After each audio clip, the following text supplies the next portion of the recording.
Então vamos lá, nós vamos dar sequência a um estudo sobre os impostos federais, imposto à União, e aí vamos tratar hoje sobre o imposto de renda, um imposto sobre a renda e proventos de qualquer natureza. Tá? Então, um tributo de competência federal, competência da União, está lá no artigo 153, no inciso 3º, característica eminentemente extrafiscal, há quem chame ele do imposto Robin Hood. Por que imposto Robin Hood? Porque a característica do imposto sobre a renda e proventos de qualquer natureza, ele é um dos impostos que ele tem uma maior característica viável de acompanhar o que se chama de capacidade contributiva, que está lá no artigo 145 da Constituição, que diz que sempre que possível os impostos serão pessoais e graduados de acordo com a capacidade econômica do contribuinte. Então, a ideia do imposto de renda é cobrar mais de quem ganha mais, cobrar menos de quem ganha menos, para poder promover até o reequilíbrio ou a redistribuição de renda. Né? Então, por isso que essa ideia do imposto Robin Hood, né? Tirar dos ricos para dar aos pobres. Né? Não necessariamente é dessa forma, mas apenas filosoficamente falando assim. E aí essa extrafiscalidade é exatamente em razão desse perfil de redistribuição de renda. Tá? Então, vai, inclusive, promover o equilíbrio regional, quando você promove uma redução do imposto em determinadas regiões para ser estimulado a industrialização, a comercialização, o crescimento econômico em determinadas regiões, também ele é um imposto muito utilizado com essa finalidade. Então, tem sim um peso arrecadatório, tem sim essa função fiscal, mas eminentemente tem uma função extrafiscal, tá? Muito como acontece com o IPI, tá? Então, mas pela própria natureza lá, ele é eminentemente extrafiscal por conta dessa distribuição de renda. Qual o conceito, né? De renda e proventos de qualquer natureza. Então, essa visão de renda e proventos, ele significa, pressupõe ações humanas que representam ou revelam mais-valia. Então, a capacidade contributiva, ou seja, o acréscimo patrimonial. Então, sempre que o sujeito tiver um acréscimo patrimonial, tá, ele vai ser tributado pelo imposto de renda. Tá? Então, tudo que vai acrescentar ao seu patrimônio, mesmo que não fique incorporado ao patrimônio. Tá? Recebi um valor e já paguei direto. Mas você só pagou aquela despesa, aquela obrigação que tinha, porque você teve aquela renda. Então, você teve um acréscimo ao seu patrimônio, nem que depois tenha sido redirecionado. Mas houve um acréscimo patrimonial que será, assim, tributado. Veremos que temos uma diferença na tributação da pessoa física e da pessoa jurídica, porque a pessoa física é tributada por tudo que ingressa, que representa o acréscimo patrimonial. A pessoa jurídica ela vai ser tributada apenas sobre o lucro, tá? Então, compreende que o que vai acrescer ao patrimônio da pessoa jurídica é o lucro, tá? E não o seu faturamento, ou sua receita. Tá? O imposto de renda, no caso, a pessoa jurídica incide sobre o lucro. A pessoa física é toda a renda que ele obtém, tá? Então, o fato gerador é essa aquisição da disponibilidade, seja econômica ou jurídica, da renda e dos proventos de qualquer natureza. E aí vamos compreender aqui qual é a diferença entre renda e proventos. Renda é o produto do capital, do trabalho ou da combinação dos dois. Tá? Proventos de qualquer natureza são os acréscimos patrimoniais que não são compreendidos nesse conceito de renda, ou seja, o que não for resultado do capital, nem do trabalho ou da combinação de renda, de ambos, será considerado como proventos, desde que represente esse acréscimo patrimonial, tá? Então, se eu faço um investimento em ações, se eu faço um investimento em bolsa, né? Se eu faço investimento em poupança, apesar de que poupança tem um limite de isenção, se eu faço algum tipo de aplicação, isso é rendimento, produto, capital, tá? Eu invisto numa empresa e tem lá o rendimento, com um detalhe, a distribuição de lucro no Brasil não é tributada. Isso, inclusive, é uma das coisas que tem sido muito batida na reforma tributária, porque isso promove injustiça. Por que uma injustiça? quem são os maiores detentores de renda? Não é um assalariado. O assalariado, ele não é quem tem uma maior renda. As grandes fortunas não estão em quem é assalariado. Por mais alto que sejam os salários, não é dele o maior poder aquisitivo. O maior poder aquisitivo está exatamente nos empreendedores, que têm as suas participações de lucro das empresas que ele age. E esse rendimento que ele tem na participação de lucro não é tributado. Tá? Por quê? O legislador entendeu que aquela renda já era tributada na pessoa jurídica, então não haveria por que tributar na distribuição para a pessoa física. E aí não houve essa tributação. E aí promovemos uma injustiça que o professor Ricardo Alexandre estava ouvindo um vídeo dele, inclusive, comentando sobre isso, depois eu compartilho para vocês, que é bem interessante a discussão que ele traz, que eu corroboro dessa visão deles, que essa visão, em parte do que ele traz lá, que essa visão promove a injustiça e provoca uma coisa chamada CNPJização. Por que CNPJização? O que é melhor? Eu pagar 27,5% sobre a minha renda ou 15%? A tributação da pessoa física acima de 5 mil reais é 27,5%. Na pessoa jurídica, independente do percentual, é 15%. Então, muitos empresários, muitos investidores preferem constituir uma pessoa jurídica, colocar o seu patrimônio, o seu capital ali dentro da pessoa jurídica, para ser tributado com 15%, em alguns setores até com benefício de redução, enfim.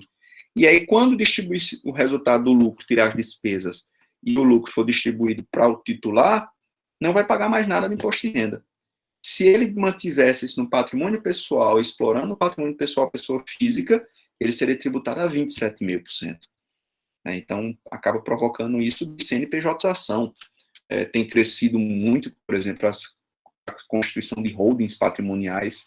Então, grupos familiares com grande quantidade de patrimônio imobiliário, até para fins de questões sucessórias, enfim, alguns com o objetivo de promover o que tem sido chamado de proteção patrimonial, ou alguns usam a expressão de blindagem patrimonial, que eu não gosto particularmente dessa expressão e não concordo, mas muito mais para fins sucessórios e para redução da tributação do impacto, transferem os bens das pessoas físicas, constituem a sociedade com o capital formado por esse patrimônio, e aí a pessoa jurídica lá, a holding que seja, ou a própria empresa que foi constituída, mesmo que não seja em forma de holding patrimonial, vai explorar aquele patrimônio e vai apurar um lucro.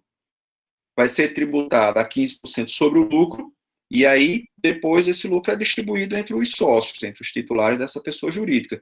E nessa distribuição não vai haver mais incidência do imposto de renda. É um planejamento tributário, tá? Para reduzir esse impacto. Aí tem sido um viés de promoção dessa CNPJização, criação de CNPJs apenas para fins de reduzir o impacto tributário, a tributação do imposto de renda.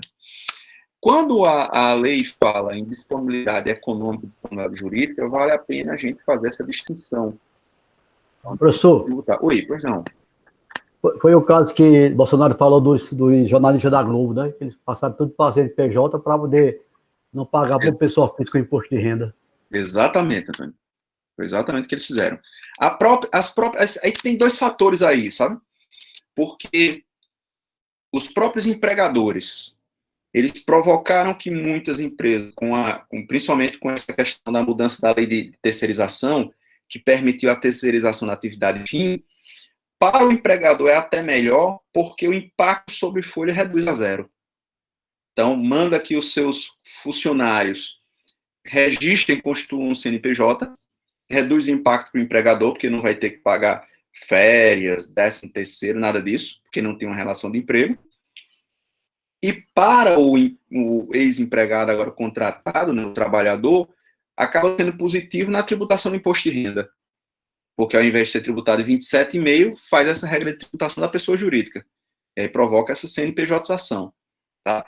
No alto escalão, nós temos esse perfil, né? Que tem esse benefício, mas o que eu tenho observado, particularmente na minha atuação como fiscal aqui no município, é um crescimento dos CNPJs de pessoas para constituir como MEI, microempreendedor individual. para formalizar a relação de trabalho, onde originalmente seria uma relação de emprego. Professor, Oi. em relação aos microempreendedores, Sim. as empresas, os MEIs, como fica a declaração do imposto? Elas são pelos lucros que a empresa recebe mensalmente ou anual, ou é pelo labore? Você está falando da tributação do MEI? Sim. Ou Sim, do MEI. O MEI em si. Ele vai pagar R$ 55,00 por mês e vai cumprir todas as obrigações tributárias. Ponto. No caso, não vai ser igual uma pessoa física normal, que, por exemplo, tem uma renda maior do que e paga pela renda que ela tem. Não.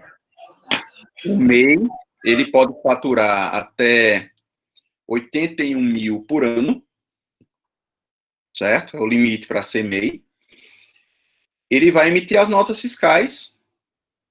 Se for prestação de serviço, R$ 55,00, se eu não me engano, e se for comercialização, parece que é 60, salvo engano. Depois eu tiro essa dúvida e informo a vocês.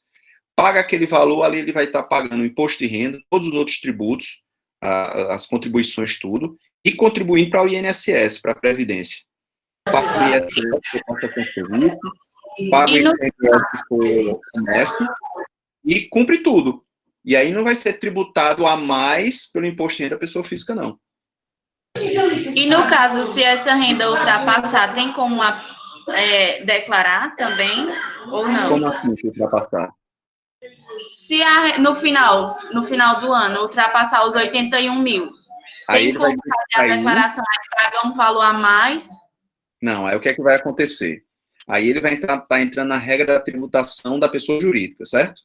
Então, temos lá um modelo de tributação, eu vou apresentar aqui para vocês, que você tem um modelo de tributação. Esse aqui eu tenho como abrir uma...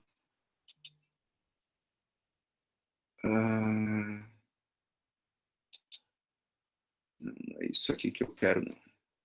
Deixa eu voltar, tá? Deixa eu ver se eu consigo abrir uma telinha aqui em branco. Tá. Abri uma telinha branca para vocês aí? Abriu agora. Abriu. Veja só. Vou tentar escrever aqui com esse mousezinho. Nós temos a tributação da pessoa física, que ela é tributada sobre a renda dela. Certo? Então, a tributação da pessoa física é sobre a renda. Desculpem a letra aqui. A pessoa jurídica, ou empresa, mesmo que não seja considerada pessoa jurídica, como é o caso do empresário individual, que não é pessoa jurídica, ela é tributada sobre o lucro. No caso, essa tributação sobre o lucro, ela pode ser uma tributação sobre o chamado lucro real. Anotem isso aí, tá? Quando você apura receitas e despesas e depois apura qual foi o lucro para tributar o imposto. Ou ele vai ser tributado por um chamado lucro presumido. O que é isso? Independentemente de calcular qual foi a sua despesa, a legislação permite que o sujeito pague um imposto de renda sobre um percentual prefixado. Tá? Então, ele vai lá dizer que se for a área de prestação de serviço, o presumido é de 32%. Ou seja, se aquela empresa faturou 100 mil, presume-se que 22 mil foi o lucro. E aí vai cobrar o imposto de renda sobre os 32 mil. Se estivermos falando sobre da indústria e do comércio, o presumido é de 8%, salvo engano. Antônio, me ajuda aí, que você é contador, deve lembrar disso. Tá? Então, se a empresa faturou 100 mil, ele presume que o lucro foi de 8 mil. Tá? E aí você vai pagar o imposto de renda sobre esses 8 mil. Professor, e se a empresa for do lucro presumido, faturou 100 mil e teve um lucro de 12 mil? Não importa. Tá? Vai pagar sobre os 8.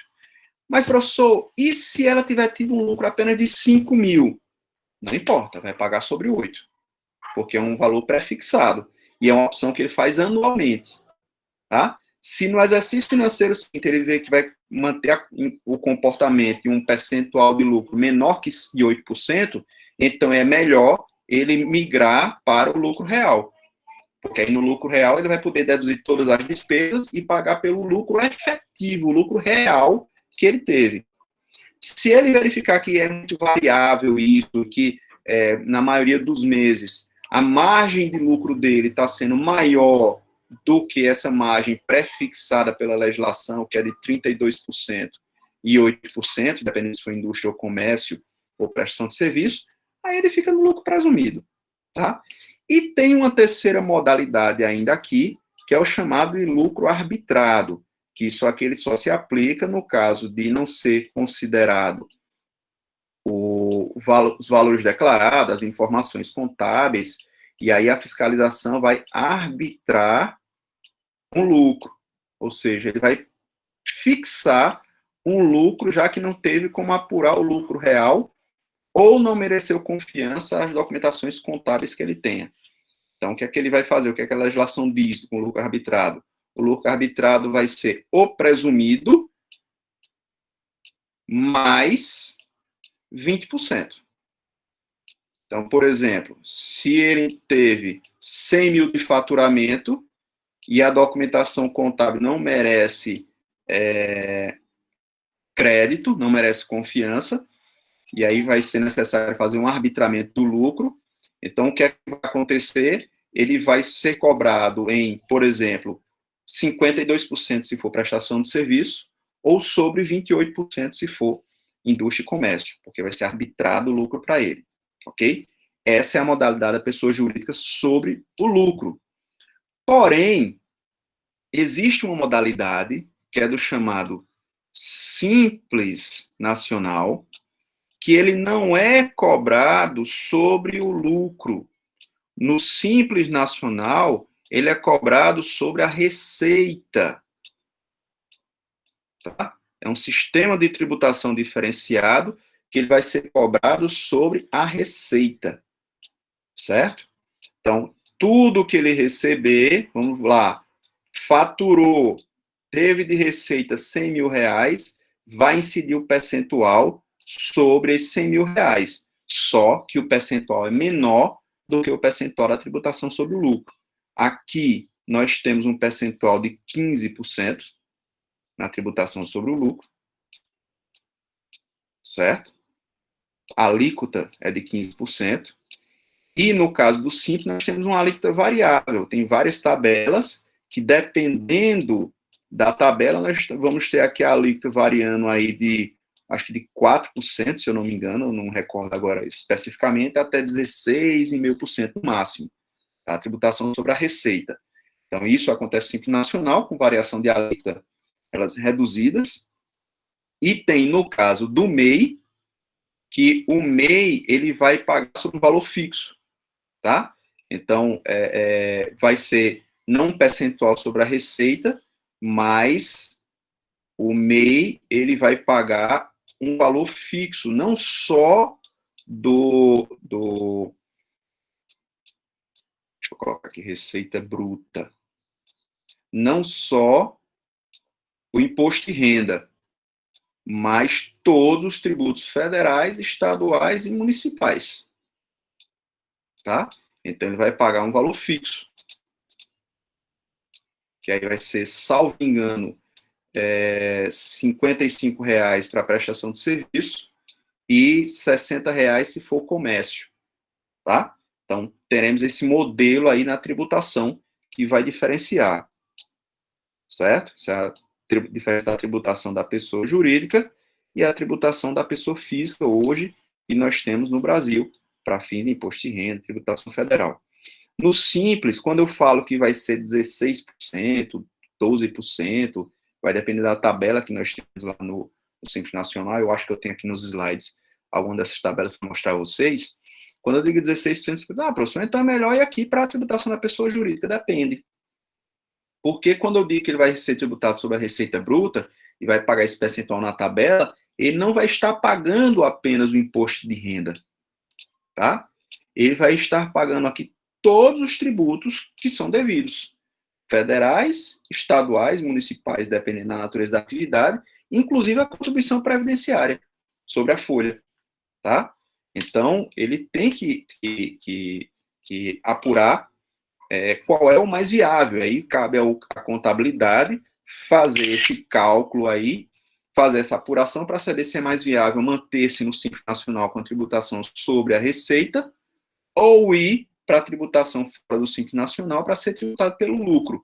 E aí ele vai ter que calcular se é mais viável tributar pelo lucro real ou pelo lucro presumido. Aí tem que planilhar, o contador tem que fazer essas contas, fazer uma projeção de receita, analisar o histórico do ano anterior, para poder fazer essa opção para o ano seguinte, porque a opção é feita anual, né? Então, a cada ano ele tem a oportunidade de escolher qualquer desses regimes de tributação.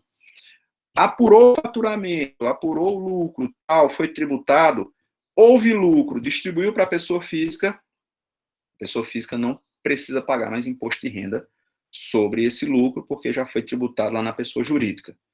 Proposta de reforma tributária quer modificar isso aí para alcançar esses rendimentos que estão indo na distribuição de lucro, tá? Mas, por enquanto, hoje no Brasil, não é tributada essa distribuição de renda.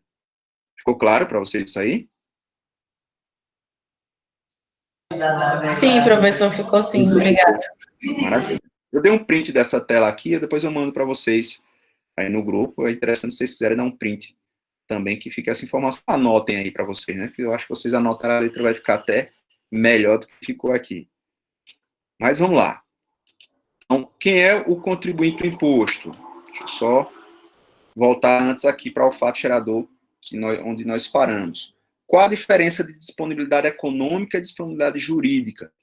A disponibilidade econômica é quando tem um recebimento de valor direto ao patrimônio. A disponibilidade jurídica é quando tem um crédito do valor.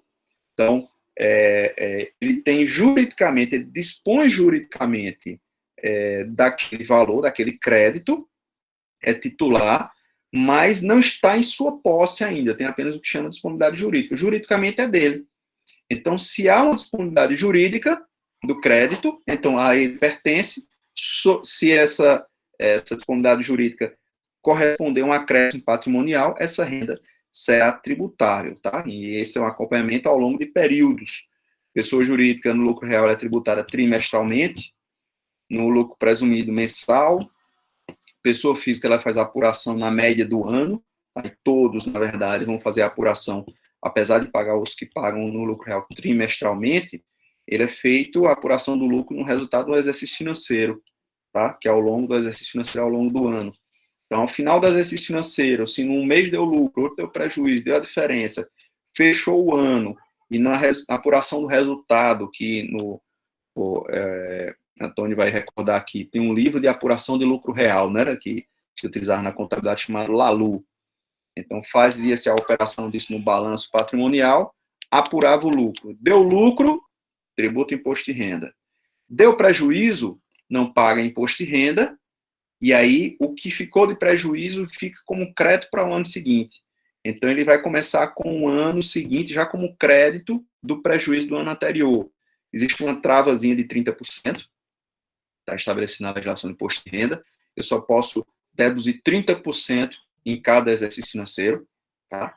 Mas é possível fazer essa dedução e vai se fazendo essa apuração por cada período de tempo, tá? Quem vai ser o contribuinte do imposto? O artigo 45 do CTN traz a regra matriz da incidência desse imposto lá, a partir da Constituição, e diz que será a pessoa física ou jurídica que seja titular dessa renda, desse acréscimo patrimonial, tá? E aí entra naquela diferença que eu apresentei para vocês.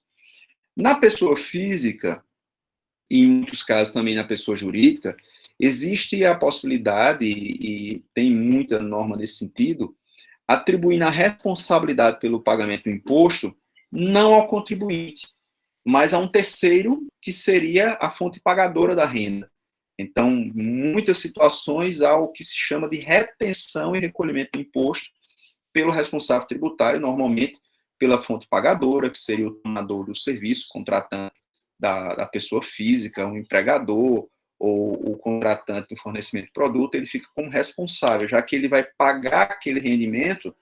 Então, a legislação já se quer garantir o recolhimento do imposto para que o sujeito, que é o titular daquela renda, ele vai receber só o valor já líquido, descontado o imposto, tá? Com o fim de facilitar a arrecadação desse tributo, certo?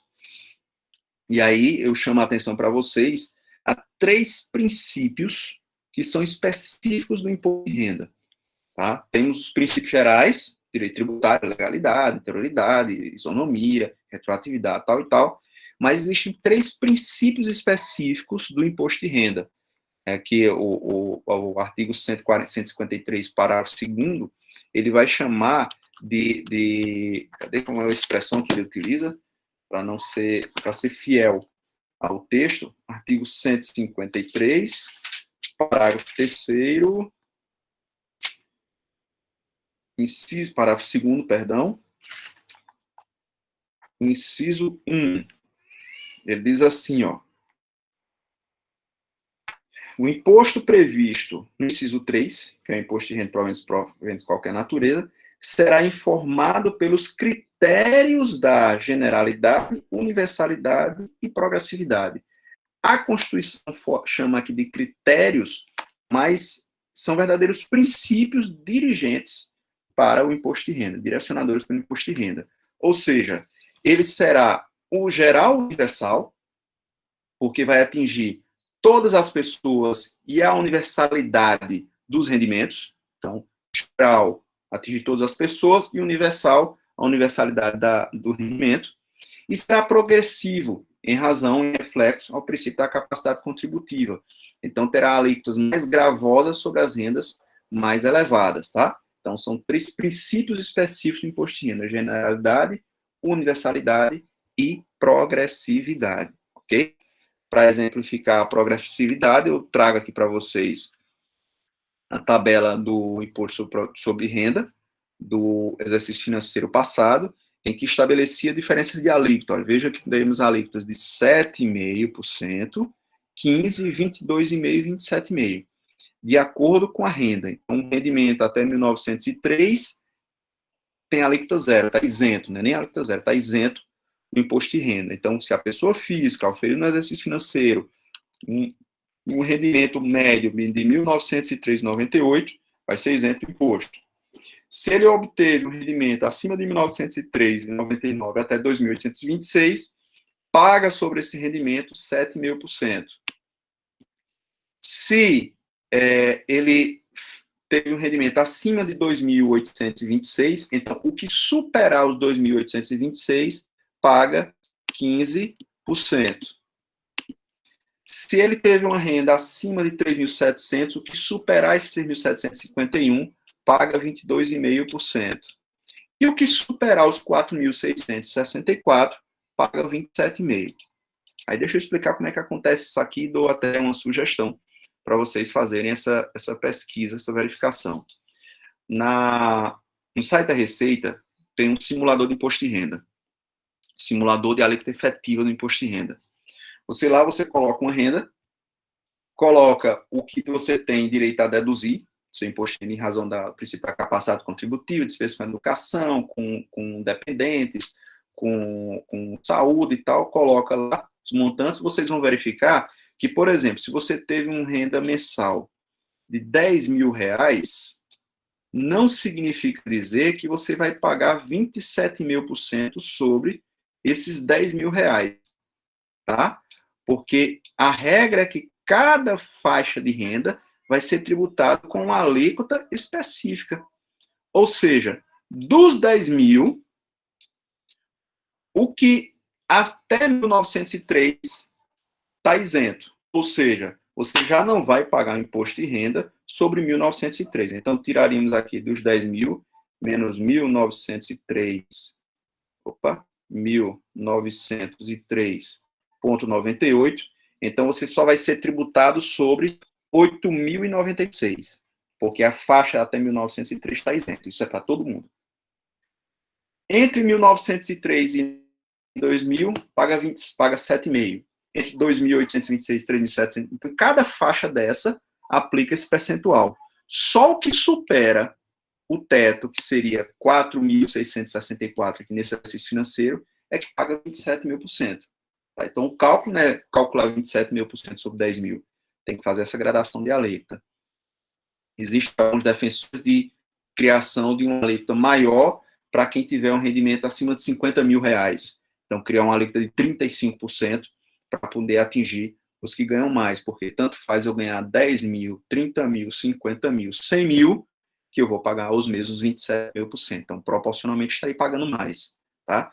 Você tirar 27 mil de quem ganha 10, vai fazer muito mais falta do que tirar 27 mil de quem ganha 50. Certo? Então, existe um reclamo aí para que seja criado um novo percentual aqui para dar sequência e poder tributar mais quem tenha um rendimento maior, até para promover uma melhor distribuição de renda e tributação dos mais ricos, né, que é um grande reclamo popular aí, ou até em substituição de um eventual imposto sobre grandes fortunas, ok? Que é apenas aquilo que eu apresentei lá na tela para vocês, né, a tributação da pessoa jurídica como acontece, 15% sobre o lucro, real, presumido ou arbitrado. No caso, os optantes pelo Simples Nacional, eles não serão tributados sobre o lucro, mas sobre a receita bruta, e será uma tributação aqui progressiva, né? Quanto maior a receita bruta, maior será o percentual, né, que nós temos na tabela do Simples Nacional, com cada perfil, aí eu trago para vocês como é que isso é aplicado, né? Então, veja aqui, esse é o anexo 1, que é aplicado aos optantes Simples Nacional que são do comércio. Então, se for indústria, outra tabela, se for prestação de serviço, outra tabela, se houver locação de bens, é outra tabela. Então, tem mais de 5 anexos com tabelas distintas para o Simples, que você tem que ver o enquadramento da empresa. Então, se você está na faixa 1, paga 4%, faixa 2, 7,3%, e vai progressivamente até chegar a 19% aqui, corrigindo. Nesse caso aqui de comércio, nós temos uma alíquota de 19%. Só que esses 19% não é só do imposto de renda. Esses 19% correspondem ao imposto de renda, à contribuição social sobre o lucro líquido, ao COFINS, ao PIS, à contribuição previdenciária patronal, que vai para a Previdência, e, no caso, o ICMS, como é comércio. Tá? Então, nós temos a distribuição dessas 6 faixas aqui, dessa tributação. Então, ele distribui percentualmente o que corresponde a cada imposto, no valor que foi recolhido aqui do Simples Nacional, certo? Então, é a sistemática que é cobrada do Simples Nacional aí sobre a receita bruta. E aí, por isso que você tem que fazer uma apuração se é melhor ser tributado sobre o lucro real ou sobre o faturamento com essas alíquotas reduzidas. Tá? Porque se não for dessa forma, como o Simples Nacional, nós teríamos aqui que o imposto de renda, você seria tributado com 15% sobre o lucro, CSLL, nós teríamos 20% sobre o lucro. COFINS, nós temos 2 modalidades, 3% se for não dedutível, ou 7,6% se optar pela sistemática da não cumulatividade no COFINS, que vai deduzir a parte de insumos. PIS, se eu não me engano, é 0,65%. O Antônio pode me ajudar aí nesses percentuais, tá? O percentual do PIS, ou parece que é 1,65% se for no modalidade não cumulativa. Contribuição previdenciária patronal é de 20% sobre a folha, tá? E dependendo do montante da folha, tem um impacto muito grande. E o ICMS é de 18% sobre o valor da mercadoria. Tá? Então, você tem que fazer um cálculo aí na sua operação para verificar se é melhor ser tributado separadamente, assim, nos tributos, e considerando que esses 15% não é não sobre faturamento, mas sobre lucro, ou se fizer uma tributação concentrada sobre a receita bruta, para ver qual vai dar o resultado final e fazer um planejamento para optar qual é o mais viável para você, certo? É uma opção que a legislação deixa à sua disposição de escolha, certo? Então, traz aqui a diferença, tributação sobre rendimento e tributação sobre o lucro, no caso da pessoa jurídica, como eu já expliquei para vocês naquela outra tabela, que estava aqui, não precisava nem eu ter tido o trabalho ali de rabiscar, tão feio, mas valeu aí o rabisco no quadro. Aí o lançamento do imposto é um lançamento, tá aqui como IPI, mas é, no caso, o imposto de renda por homologação também. Então, cabe ao sujeito contribuinte, sujeito passivo, calcular o montante do tributo e fazer o recolhimento do imposto, ok? Então, essas são as informações acerca do imposto de renda que eu gostaria de trazer a vocês, me coloco à disposição aqui para eventuais dúvidas que vocês tiverem.